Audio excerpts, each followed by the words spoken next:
All right, so with the new ban list going into effect immediately, I dug up some deck lists for post ban list for this new format to help you prepare for any upcoming event. Feel free to share your thoughts in the comments if you've been testing this new format at all, which I'm sure you have. I'm super excited to really start grinding and preparing for nationals. So if you have any ideas for decks, please drop them in the comments. And I'm sure you're going to help others out as well that can go down in the comments and look for some ideas, and we can all help each other out and really prepare ourselves well for these upcoming events. So with that, if you enjoyed, of course, give the video a like as well. I always appreciate that. It really does help out the channel much more than you maybe imagine. Feel free to sub as well if you're interested in seeing more of my content. So with that, let's jump into the first deck. Before we do though, quick disclaimer, and I have to really stress this. Hopefully everyone does not just skip to the deck list, but actually listens to me. A lot of these deck lists are going to have more than one talent in there because I did take them from topping deck lists. They are deck lists that did well at recent events. So we are just going to be taking a look at samples, you could call them. In all of these deck lists, it's important to remember that obviously you have to cut two talents into crossout, that just goes without saying.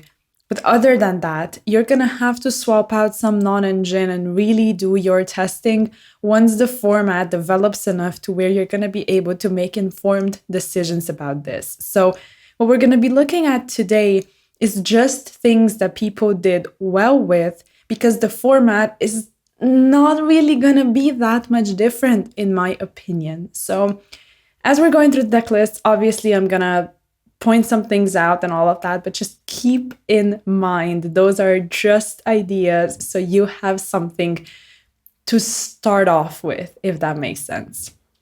So with that, let's talk about Blue Eyes. This is definitely a winner post this ban list because it was completely untouched, and it does feel like a really good contender to me. And that's because with the loss of consistency when it comes to Raizu and Malice, I feel like the whole power level, I guess, of the format or ceiling of the format, or however you want to call it, is gonna go down. So a deck like this that's able to grind and able to really hold its own throughout multiple turns is gonna be a good deck. But keep in mind, it's not that consistent. It does have some issues, but it was not hit. So a deck list like that is a good start for you. And obviously there's no side decks included here because YGO Pro deck does not include them in the screenshots, but that's actually better right now because we're not focusing on side decks. I just wanted to give you an idea for obviously how the deck is going to be looking like when it comes to engine. 2 Blue Eyes is standard. Obviously the 3 main deck monsters that are Maiden, Sage, and also the Primite Barrel, all the 9 important ones. And the rest of this lineup is super standard. So I still believe that's the way Blue Eyes is going to be played moving forward. Also keep in mind the Dominus Purge is still a good card in this format. And I also believe Ogre is still a nice addition. So with that, this deck is pretty standard, but I wanted to start off that way just to give you a bit of an idea. Let's move on now. This is Christron. A little more complicated maybe if you're not as familiar with Christron, and I do believe I also have 2 versions actually. One is Christron, one is Adventure Christron.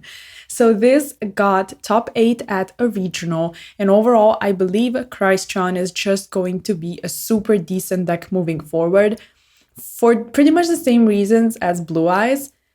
It was not hit, and although it is complicated to pilot, some people might just choose to play a deck that is at full power and super consistent as opposed to something like Raizu. It just might happen. So this deck list is a perfect example for how to play Christron because you need 3-ofs of all your really good monsters and then 1-ofs of the ones that are still important to play, but they are not as broken.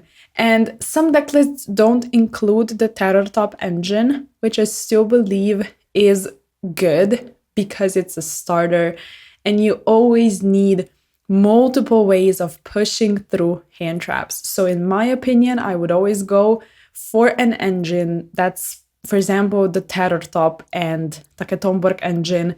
It is one brick for 3 starters, which I think is a fair ratio. Obviously, you need 3 spell cards because they are just completely and utterly broken, and then the 1 trap card, which is fine. So with that, let's move on and talk about Sky Striker Tenpai. Like, this deck just makes me laugh. I just tested against it a couple hours back, and I was trying out Yubel, and my friend completely dismantled my board with the Sky Striker cards, and then went Field Spell, and then did all the rest. So there's that. That's what happened. Like this deck list, for example, obviously you have to cut 1 talent, but other than that, it's very good at going second because of all the Sky Striker cards that pretty much force interruption.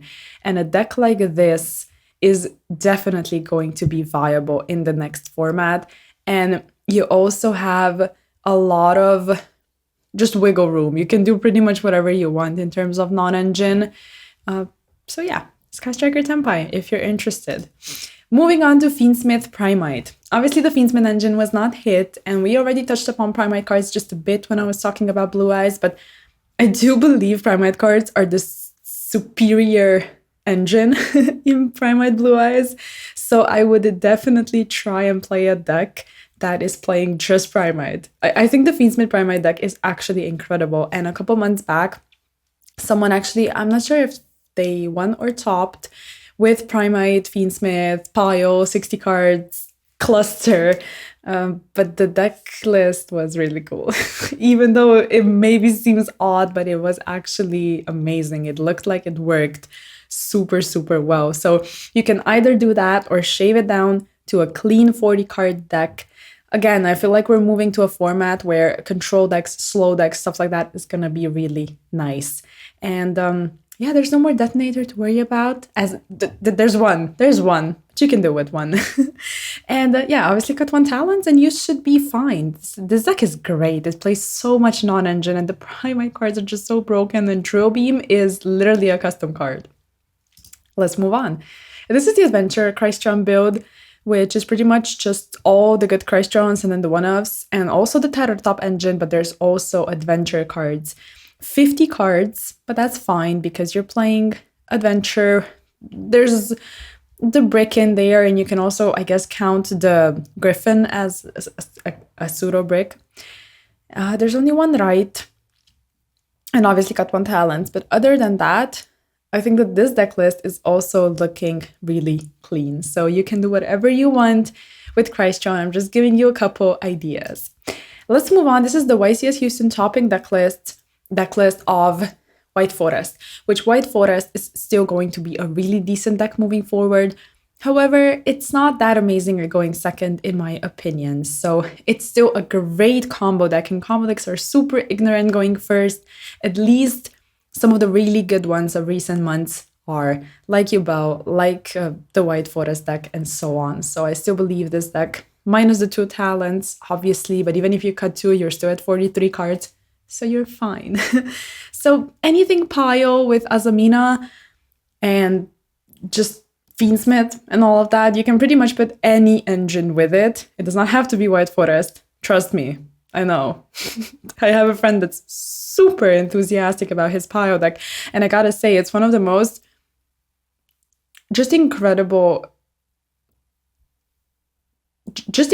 decks. Like it's really a genius pile, and it's working. So you can do whatever. It does not have to be with White Forest, but White Forest is really decent. So let's move on to the Odeon deck.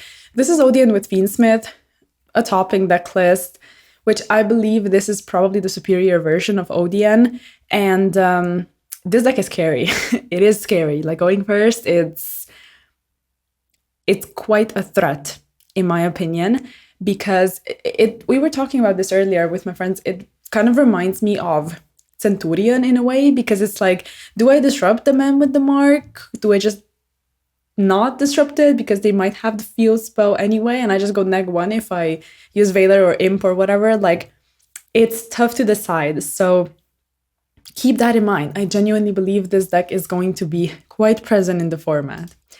Next up, we have a 60-card Blue Eyes deck, which I just wanted to showcase. So you know there's also the option of playing much more non-engine. And yeah, you can do something like this, like just cut 2 talents and you can pretty much play whatever you want instead of that. And you can play the 2 desires for consistency, which again, consistency is a bit of an issue, and you are playing 3 offs of all the important cards. And also the, I think it's Kaiser, like the seahorse monster. It's really good. Like, it's super good in this deck, and I don't know why more people aren't playing it. And you can afford to play 3 copies in a 60-card deck, which is great. So let's move on to... Okay, so this is pure Raizio. Just an idea. Okay, I know where that's from. It's from Twitter. I'll also have the source for you on the screen. This person went 4-0 at a post-Banlist locals. So this is what they played, and that's pretty much what Raizio is going to be looking like. It's definitely lost quite a lot of consistency, and you're going to have to play the Tachyon and the Ascension as well, I assume, although it's not in this particular deck list, but you can definitely play it. And then the shark cards and I forgot if it's Aratama or Sakitama, but it's one of those and it's really good. So just try and replace the cards that you lost, because once you go off, it's still a Raizio deck. So yes, with that, let's move on. This is the last thing I wanted to talk about, actually. It's a post from Jeff Jones about Malice, and if I trust anyone in this world when it comes to Yu-Gi-Oh, it is Jeff Jones. So he pretty much said that Malice was much more hurt than Raizio, and I agree 100,000%. And the gist of his post, which feel free to read through everything, is that it's going to be much better with the new support. So I would just chill for a bit and try and learn all the Alliance Insight support, the incredible support that's coming out. And I think Malice is going to be probably the top deck of the format going into that season. But let's wait for Alliance Inside, and let's talk about that when the set actually drops. I still wanted to touch upon Malice since it was severely hit on the ban list. And with that, that's going to round off today's video. Hopefully you got some ideas and you enjoyed. If you did, feel free to give me a like and also sub to the channel and ding the bell so you are notified when I post. And let me know which content you would want from me moving forward in this new format. So thank you so much for watching. Have a great rest of your day. Bye.